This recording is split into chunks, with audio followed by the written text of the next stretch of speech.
Hi, I'm Matt from Black Box Mind, and in episode 1 of the mini-series on the Principles of Multimedia Learning, we'll be looking at the Coherence Principle.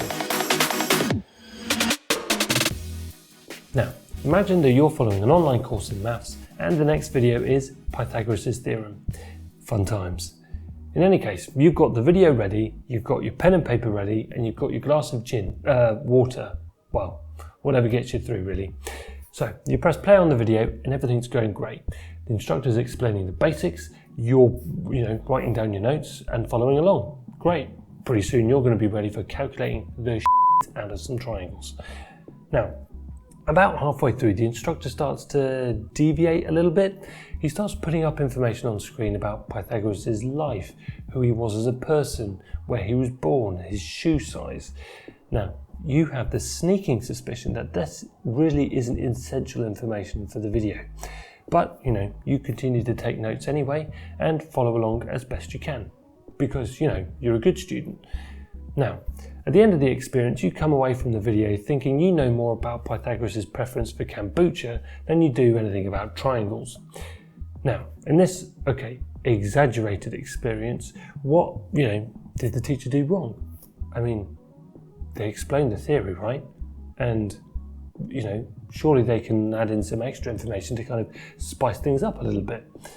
Well, there is a body of research that indicates that adding in this extra information can actually have a negative effect on learning the essential information that's included in a video or presentation. Two groups of students were given presentations. One group had a presentation that contained only essential information for the subject they were learning about. The other group had the presentation with extra, non-essential, but related facts added into the mix. 22 out of the 23 times that this experiment was conducted, the group of students with only the essential information performed better in transfer tests. Now, this idea of stripping down information provided to just the essentials is called the Coherence Principle, and this principle dictates that people learn more deeply from a multimedia message when extraneous material is excluded rather than included.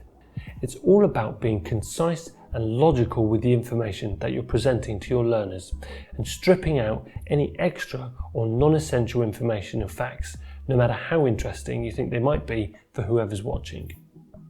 It's best to put this principle into practice when you're planning your video or presentation. When you're putting it together, try and see what you're creating from a learner's perspective.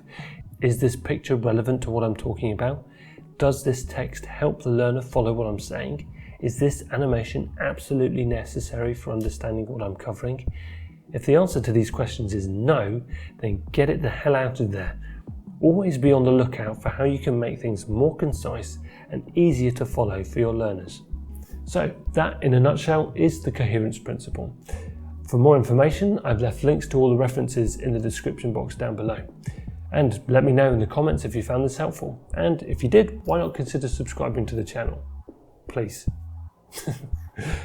In any case, the next principle in the series is the signaling principle, and I'll see you there.